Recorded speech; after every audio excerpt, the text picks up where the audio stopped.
بسم اللہ الرحمن الرحیم۔ السلام علیکم ناظرین کرام، نئی ویڈیو میں آپ کو خوش آمدید کہتے ہیں۔ اگر پاکستان کی سیاست کو دیکھا جائے تو پاکستانی قوم کو یوں الجھایا جا رہا ہے کہ ہمیں حقیقی ایشوز کی سمجھ ہی نہیں آتی کہ ہو کیا رہا ہے اور جو ہو رہا ہے اس کا حقیقت سے کتنا تعلق ہے۔ اب ایک اور بڑی گیم کی گئی ہے قوم کے ساتھ، وہ کیسے؟ میں آپ کو بتانا یہ چاہتا ہوں کہ اس ملک کے اندر جمہوریت دو طرح کی ہے۔ ایک جمہوریت وہ ہے جو ہم تقریروں میں دیکھتے ہیں، جو ٹی وی ٹاک شوز میں دیکھتے ہیں، جو مختلف مضامین میں دیکھتے ہیں یا سینٹ اور پارلیمنٹ میں تقاریر کی صورت میں دیکھتے ہیں، جبکہ ایک وہ جمہوریت ہے جو عملاً گراؤنڈ پر ہمیں دکھائی دیتی ہے۔ وہاں نہ پیپلز پارٹی کی تفریق رہتی ہے، نہ مسلم لیگ نون کی رہتی ہے، نہ کسی اور کی رہتی ہے۔ اب یہی صورتحال اس وقت سندھ میں ہے۔ کل ایک عجیب سا تماشا لگا، اور تماشا یہ لگا کہ پاکستان تحریک انصاف کے کچھ چیئرمین جو منتخب ہوئے تھے وہ غائب ہو جاتے ہیں۔ غائب ہونے کے کچھ دن بعد وہ اچانک کل ٹی وی پر نمودار ہوتے ہیں۔ ان کی تعداد 30 سے زائد ہے۔ ٹی وی پر آنے کے بعد بالکل اسی پیٹرن کے مطابق جس طرح سے عمران خان کی حکومت گرائی جانی تھی، تو اسلام آباد کے اندر سندھ ہاؤس میں آپ نے دیکھا کہ وہاں منڈیاں لگیں اور بڑے بڑے ایم این ایز اکٹھے ہوئے، پھر حامد میر اور دیگر لوگوں کے وہاں سے شوز ہوئے۔ بالکل اسی طرح سے وہ 30 چیئرمین کہیں اکٹھے تھے اور جیو والے وہاں پہنچ جاتے ہیں اور پھر ان سے ایک ڈرامہ کرایا جاتا ہے۔ وہ کہتے ہیں کہ ہم پیپلز پارٹی کی مخالفت میں تو بڑے پکے ہیں، لیکن ہم حافظ نعیم الرحمن جن کا جماعت اسلامی سے تعلق ہے ان کو ووٹ نہیں کریں گے۔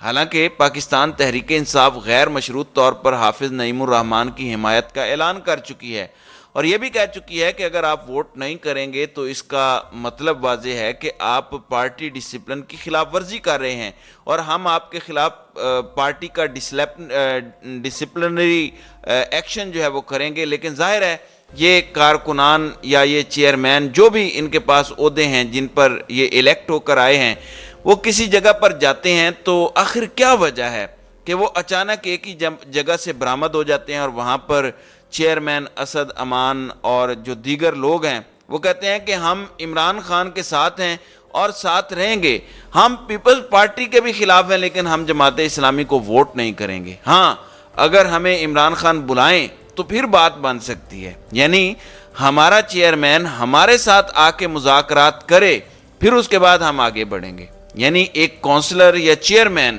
جو عمران خان کے نام پر منتخب ہوا، جس عمران خان کے نام پر ووٹ لیے، وہ یہ کہہ رہے ہیں۔ یہ اصل بات نہیں ہے، اصل بات اس کے بعد آتی ہے۔ سینئر صحافی ہیں ارباب چانڈیو، رات کو حبیب اکرم شو میں وہ بیٹھے ہوئے تھے۔ انہوں نے بتایا کہ یہ جو گمشدہ چیئرمین ہیں جو اچانک سے منظر عام پر آئے ہیں، یہ ڈیفنس اور کلفٹن کے مختلف بنگلوں میں رہائش پذیر ہیں، اور ان کے مطابق جو پولیس کا اسپیشل کمانڈو یونٹ ہے جس کو وہ ایس ایس یو کہتے ہیں، وہ اسپیشل سیکیورٹی یونٹ ان کی حفاظت کرتا ہے، اور جو آنے والے لوگ ہیں، آنے والے لوگ ہیں وہ بھی پیرے میں آتے ہیں اور جانے والے لوگ بھی ان کے پیرے میں آتے ہیں۔ تو اس حوالے سے بتایا جا رہا ہے کہ وہاں جو بولیاں لگ رہی ہیں ان کا ریٹ کتنا ہائی ہے اس کے بارے میں آپ کو بتا بھی نہیں سکتے۔ تو پیپلز پارٹی بری طرح سے بار بار ننگی ہو رہی ہے۔ ان کی جمہوریت محض تقریروں کی حد تک محدود ہے، جو یہ شور مچاتے ہیں آئین، دستور، جمہور کا، لیکن گراؤنڈ پر ان کی اتنی ڈرٹی پالیٹکس ہے کہ آپ اندازہ نہیں کر سکتے۔ اس وقت آپ دیکھیں کہ تحریک انصاف اور جماعت اسلامی کے پاس اس وقت میجورٹی ہے، اس کے باوجود میئر منتخب نہیں ہونے دیا جا رہا۔ انہوں نے 70 کی دہائی میں بھی یہی گند گھولا تھا۔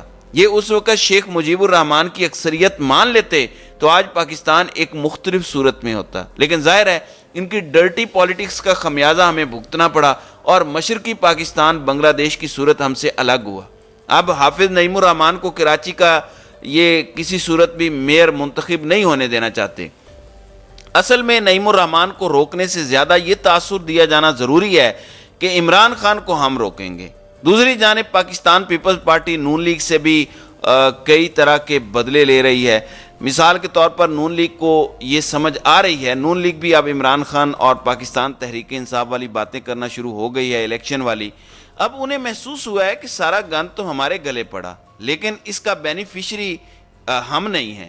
جس طرح آپ نے باغ کشمیر کے الیکشن میں دیکھا کہ وہاں پر پیپلز پارٹی کو کیسے طاقتوروں نے سپورٹ کیا، کیسے دھاندلی کروائی گئی، وہ سب پر عیاں ہے، مزید کسی وضاحت کی ضرورت نہیں ہے۔ اب حامد میر جیسے لوگ کہہ رہے ہیں کہ اگر کوئی یہ سمجھ رہا ہے کہ پیپلز پارٹی اور نون لیگ کے اندر کوئی لڑائی ہوگی، ایسا نہیں ہے، بلکہ یہ لڑائی ہو رہی ہے۔ اور آپ جانتے ہیں کہ چیئرمین کرکٹ بورڈ والا معاملہ بھی ہے اور اس پر نجم سیٹھی سے ملاقات کرنے کی کوشش کی گئی، لیکن بات نہیں بنی۔ اور میری اطلاعات یہ ہیں کہ آصف زرداری یہاں پر یہ کہہ کے گئے ہیں کہ ہم ٹس سے مس نہیں ہوں گے، ایک قدم بھی پیچھے نہیں ہٹیں گے، اور ذکا اشرف ہی پاکستان کرکٹ بورڈ کے چیئرمین ہوں گے۔ دوسری جانب ان سب جو صورتحال میں یہ ان میں سے کوئی بھی جو ہے اس صورتحال میں پاکستان کا نہیں سوچ رہا، قوم کا نہیں سوچ رہا۔ پاکستان کی ٹیکسٹائل برآمدات میں اس وقت 30% کمی ہو چکی ہے۔ اس سے پہلے جو ایپٹما والے ہیں انہوں نے خط لکھا اور بتایا کہ آئندہ چند دنوں میں صورتحال کیا ہو سکتی ہے، لیکن اس پر کوئی دھیان نہیں ہے۔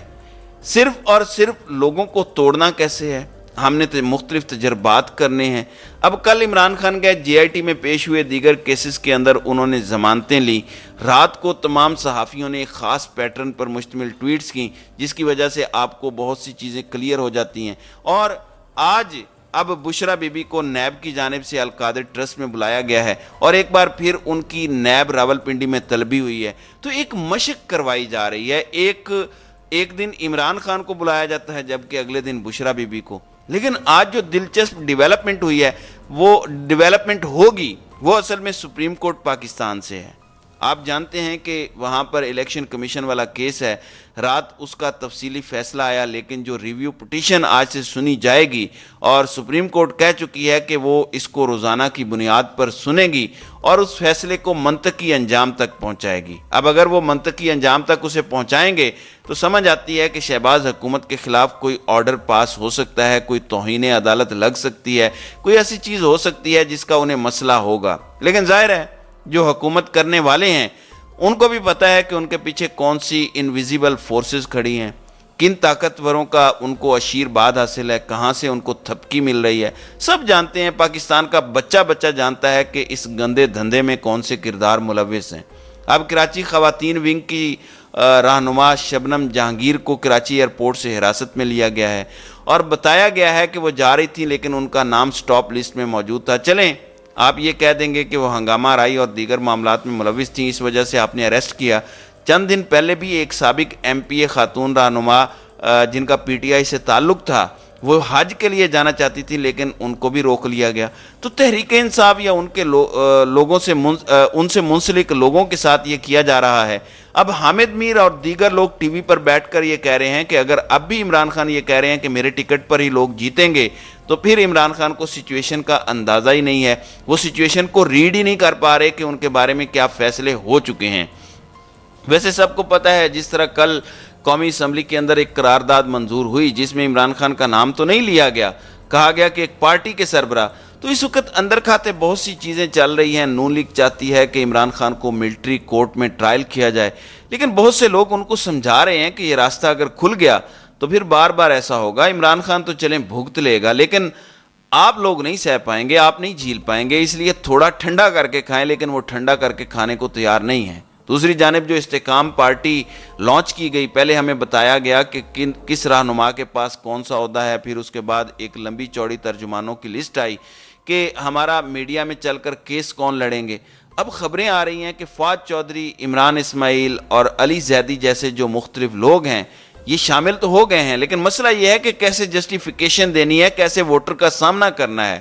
اس ساری صورتحال کو لے کر اس وقت جو میرے پاس خبریں ہیں اس کے مطابق یہ اپنی نئی پارٹی میں عہدے نہیں لے پا رہے۔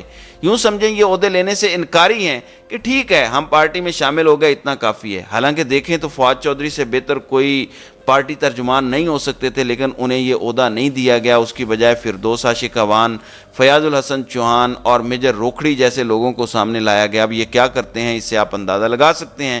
پھر عمران خان نے رات کو ایک ٹویٹ کیا اور انہوں نے کہا کہ جس قسم کی چیزیں اس وقت کی جا رہی ہیں یہ کسی کے وہم و گمان میں نہیں تھا۔ ان کے مطابق جبر و وحشت کی ایسی پالیسی سے اگرچہ